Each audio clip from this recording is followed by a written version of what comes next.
Hey everybody, MrBookieboo here, and I am back with another LEGO update. Yeah, I know it's been a while. Real life's gotten the best of me between, the kids and work and family and all this stuff.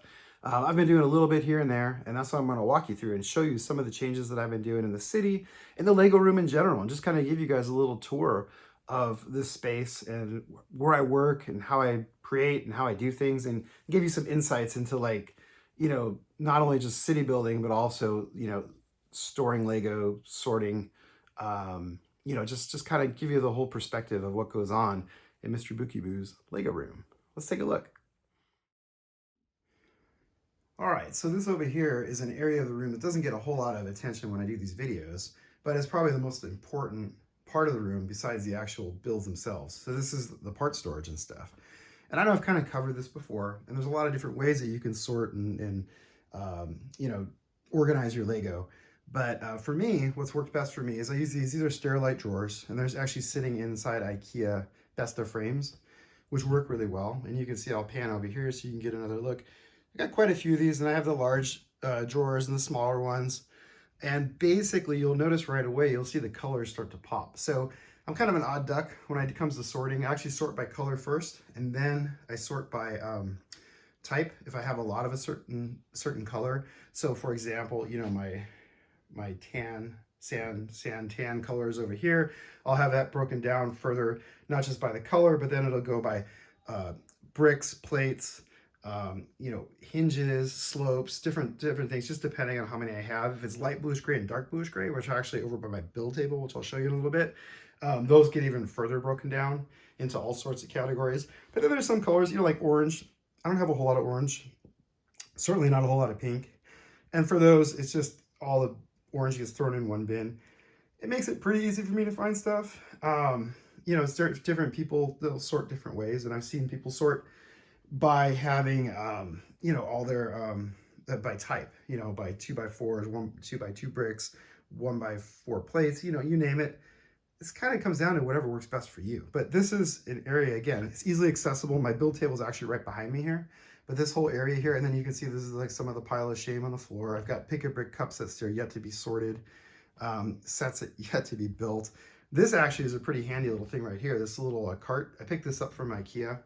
And this I can wheel over to closer to my build table, and I can just keep like parts. If I'm working on a big mock or something like that, I can keep the parts I readily use in there. Right now it's kind of just a storage area for Star Wars ships and city vehicles and stuff, but it does come in handy when you're working on some of those bigger projects. And then of course you have all this wonderful display space up above here. So this I love, and this is just kind of like a Star Wars area. I needed a place for my Star Wars mocks and various sets that I love. And then of course if you keep going up, I added another row of shelves up above here. So there's even more storage and more sets on display. So it's a pretty neat space to work in. It's really, again, accessibility is the key. This is just a quick, jaunt up from my build chair. I can wheel over here if I really need to. And if, eventually, usually this area is like cleared out of stuff. And so it's super easy to get to all these bins. It makes building really easy and really fun. Now let's go over and let's take a look at the city and what's been going on over there. All right, so this is a bit more of a familiar view for you guys. This, of course, is the city. And, little things here and there have been changing. I'm still kind of working in the facades in the back here and just adding more details here and there, lots more minifigures, vehicles, just trying to make it come alive. One of the things with this layout that I've kind of missed from my older layout is I don't have as much street space as I once had. Not to say that the width of the streets, because I'm using the new road plates, which I love. They're actually great because they're space saving in terms of depth. Instead of being 32 studs deep, I can make them as narrow as 16 studs if I need to. Mine are a little bit wider than that because I have curbs in here, which I'll show you. But I don't have as much roads, period, because there's just really this road that runs right along here, and then there's the cross street that runs this way, and that's it. My older layouts had a lot more roads, so I could have a lot more vehicles. This is a little more limited, and as you can see, it's a bit more of a traffic jam with all the cars that I want to display. And plus the kids are always in here playing and moving stuff around and doing things like that.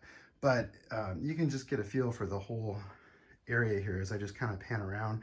Of course, the mountains, quite pleased with how those turned out. Those turned out really nice. I'm really excited about that. The Heavenly Realms up there, really, really kind of spectacular thing. I'm still debating on something to do with this window here because it does, as you can see, it detracts from the snow tops because of the white uh, shutters behind it. So I don't know, I may at some point just do a simple backdrop there. Of course, I lose the functionality of the window, which I can, believe it or not, I can still actually open the window. I have to slide the mountains forward a little bit and, you know, get the blinds open, then you can open it. But I don't know, that's something to think about down the road. I'm still kicking around ideas for a potential layout 2.0 in the new house. This is already 2.0, so I guess it'd be 3.0. Because initially, if you remember, when I first moved in here briefly, I had this was a big peninsula in the middle, and there was really nothing on the sides here or in the back. That didn't last long because I realized for visual purposes, you couldn't see as much of the city, especially when you walk in. This is kind of like the main entrance when you get in here. And so for me, it was more important to have this layered visual effect as opposed to the modulars being, you know, facing outward on the sides here without so much in the front where you see it. And as you see, as I back up here, you can really see the effect of the city with the different layers and the levels. So like you have the Temple of Air-Jitsu, transitions into the Ninjago land, which then transitions further back into the city, which has layer upon layer built upon it, all the way up to that Heavenly Realms set way up there, set into the mountain. And we'll get a closer look at that as well in a minute here. One issue I'm going to have, and I could use your guys' help in figuring this one out. So I don't know if you've heard the rumor, but we're rumored to be getting a new Ninjago modular-esque type set. From what I hear, it's going to be similar in size to the docks. Super excited for that. But as you can see, the logical place would be kind of right here, which I already have this wonderful Monkey Kid set here. So I'm thinking I'm gonna have to move that. I don't know where I'm gonna put it. I don't know. This is probably gonna get all rearranged here in the next couple months, which leads me again to the larger factor of maybe I might rearrange the whole city. I'm kicking around the peninsula idea again, even though I know I just said that I don't necessarily want to have a peninsula because of the visual interest, but I'm thinking it might, if I do the peninsula with these layers kind of behind it, it might actually work. So I don't know. What do you guys think? Let me know in the comments what you think on that. If you think a peninsula might work. I don't know, because like, as you know, I'm kind of out of space here, and I'm trying to really struggling to figure out like what the next thing is. I really don't want to take out this Monkey Kid City of Lantern set. I'm probably going to have to for the Ninjago, and then to rework this area. I mean, I do have a little bit of space, but actually I just finished this area, which I love, this little kind of mini market area where they have that's that new grocery store set that came out that I just turned into like a mini modular, which I love. This was an old Creator 3-in-1 set that I'd modified to kind of more suit the Ninjago area. And then of course I love the noodle shop. This is, I think it's still currently available. Fantastic set, especially if you're just getting started building your city. This is something that you can get and pick up and add to your city. You can build it up a little bit. It doesn't look too bad next to, you know, the modulars are, of course, they're a lot bigger. You could easily add a third story to this if you wanted to just give it more height to make it blend better with the modulars. But I think it's fine the way it is. You know, height and variation works really well. That's something that you'll see as you look at the rest of the city here. The height and variation that I've incorporated into this has really worked well with just different levels and layers. And you can easily do that. See over here as well with these little small, these are mostly creator friend sets that I've built out. It's just, you know, it gives you a little bit of variation from the standard, you know, 32 by 32 modular that we're also accustomed to. Let's go take a closer look at the mountains in the back, and also this side street over here where the Jazz Club, which you can't see, you can see the back of it there, but let's take a look at that frontage street over there. All right, so this is an area that I'm really excited about. For the first time, I actually have modulars on both sides of the street. So when you can actually look down the street and you can kind of get, from this perspective, you kind of get that really encompassing city, kind of busy city, you know, effect with the modulars on both sides. Now, of course, the downside is you don't really get to appreciate and see the Jazz Club as much from here, unless you come around here. You don't get to see it at all. You just see the back side of it. From looking at it from like what I call like the front of the city, or the main view that everyone gets. But this does encourage people to walk along here, to come around and see all the other details. And in fact, you can see here as well. So this is just the upper terrace where there's no road. but there is just a simple mountain slope that I've built along here, just to kind of give it more of a finished look. This could have easily been a retaining wall, and I could have saved a few more studs, maybe expanded the sidewalk out, but it was just something different that I decided to do instead of doing the retaining walls like I like to do for most of the city, or that's what I've traditionally done. This was just just to mix things up, be a little different. And I kind of had the space, and I didn't necessarily need a giant sidewalk on the upper level here. Although again, it would be nice because then I could add more market stalls and things like that, whereas I don't have the room right now in this area. I still have to finish tiling along here too. So it's always a work in progress in these cities, The other thing I'll point out, just because I get asked a lot, is so support structures. So actually this is actually Lego built support. These are those fabulous new 16 by 16 Technic plates that come with the art sets.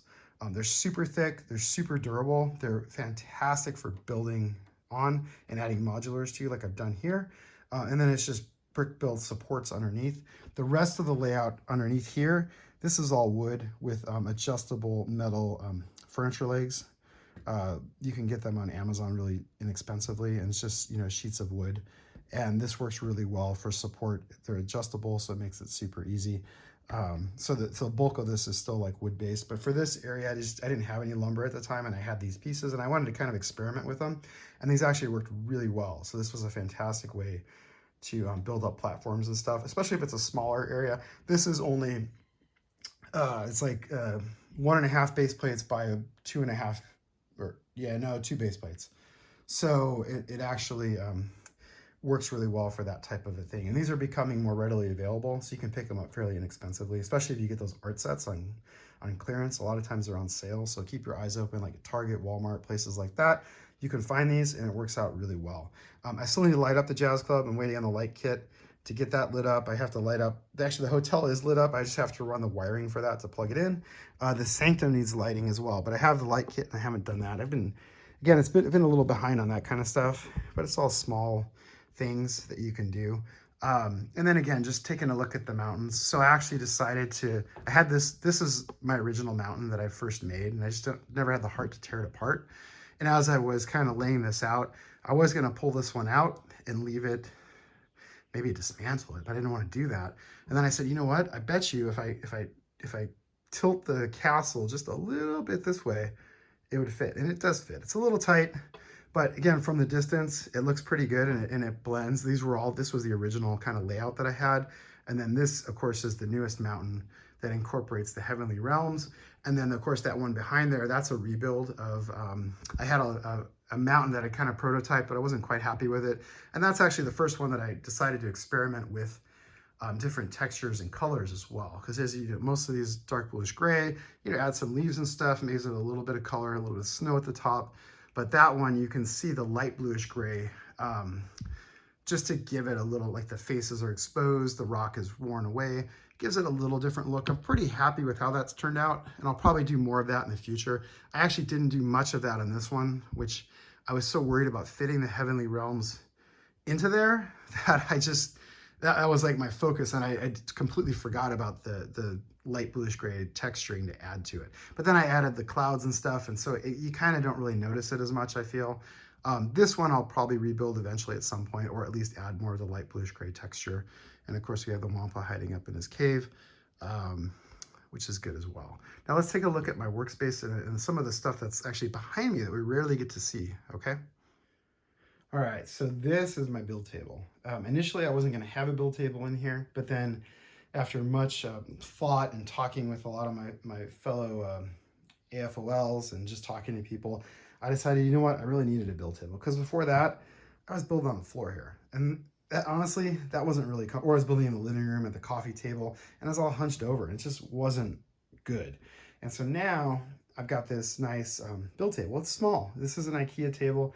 It's a tiny little desk, but it works for all but the biggest projects. If I have a really big project, I'll go do it on the dining room table, or I'll do it in the living room.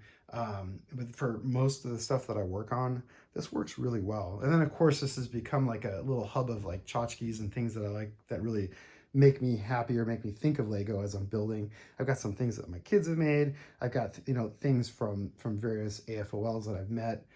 Just nice little reminders. I got my Sig Fig collection, and then a lot of these little Star Wars creations that I just adore. You'll see Captain Redbeard right there. I picked him up. Lego. It's a Lego House exclusive. It's a little hard to get a hold of in the States, but it is possible. You can check on Bricklink. There's a lot of resellers that are offering it at fair prices. The shipping can be a little dicey because, you know, it's usually coming from overseas, but you can certainly get him. He's amazing. That's a fantastic build. The build techniques blow me away. Stuart, the creator for that set, just did an outstanding job using the parts and just getting the shape right. Really fantastic, especially considering the part count. Really good job. You'll notice I have more of these trays over here on the right, more storage. That is my light bluish gray and dark bluish gray, which are the colors that I use the most of. A few other random bits in there as well, but for the most part, you know, this is where I just reach over as I'm sitting in my chair, reach in there, get what I need, and off I go. The whole area, it works really well. The flow in this, I'm really happy with how this turned out because I can be sitting here and of course I can just pan over and right here is all of my other brick storage that I have. So it makes it super easy to work. And then of course, just more display space up here. This cabinet has more parts. This has a lot of plates and things in it, greenery, different things like that. And then just of course, you know, more display space on these shelves. It's not really optimal. I'm still trying to tweak it to figure out what exactly I want to do. Those are some of my special Star Wars sets. So those are original, like from the original Star Wars run, the very first run. Those are all sealed in the box and just pretty cool stuff. And then of course there's more, you know, of course this is what Lego room is complete without a fireplace, right? I wish I didn't have it because I would have more storage space, right? This thing's a monstrosity. But I will tell you, the pirate ships do look pretty spectacular up on the mantle. So I'm pretty happy with that. And then, of course, it's like a duplicate on the other side. So there's more shelves and stuff. And again, this has kind of been a hodgepodge of stuff over the years. Things have moved around. You can see I have Apocalypseburg, and there's some Harry Potter there, and a few of my older modulars that I made custom that didn't quite fit in the city because we're basically built out.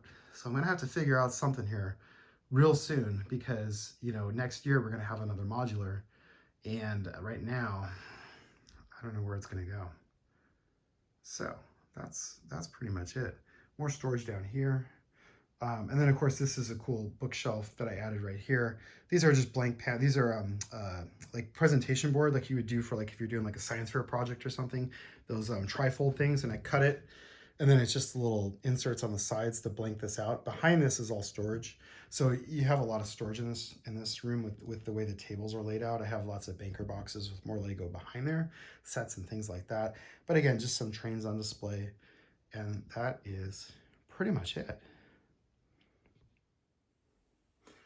All right, well, so that's it for the update. You know, again, little things here and there. Been working on some stuff. Got Captain Redbeard sitting right here over my shoulder next to me right here. You know, adding little bits to the city here and there. Just trying to think about stuff. Trying to think about the next big thing. I'm really giving that some thought, and I'm thinking, you know, within the next maybe 6 months or so, I might actually tear apart the city and redesign it in a different way, just to keep things new and fresh. And again, that's part of the excitement or the part of the fun of Lego for me, especially, is the fact that, you know, it's not like a static display with a lot of other hobbies, a lot of other like model railroads, you know, things like that. It tends to be more static because you're gluing stuff down and it's not as easy to move things around or even rebuild things. With this, you can easily rebuild, you can move it around. It's designed to be played with and torn apart and rebuilt. That's the beauty of Lego. And so I'm thinking that I might at some point, you know, give it some thought to maybe redesigning the layout just to give it a fresh perspective, maybe try to pick up a few more slots for modulars and things. Cause I would love to add my custom modulars, you know, back into the city, made room for some growth for some future modulars. You know, it's just different things to think about. So thanks for watching. I appreciate you guys a lot. And I appreciate all of your kind words and your encouragement, your advice. Everything that you guys do makes this hobby better. You guys are just as important as the bricks as far as I'm concerned. And it means a lot. So thank you. And I'll be back soon with another video. Take care.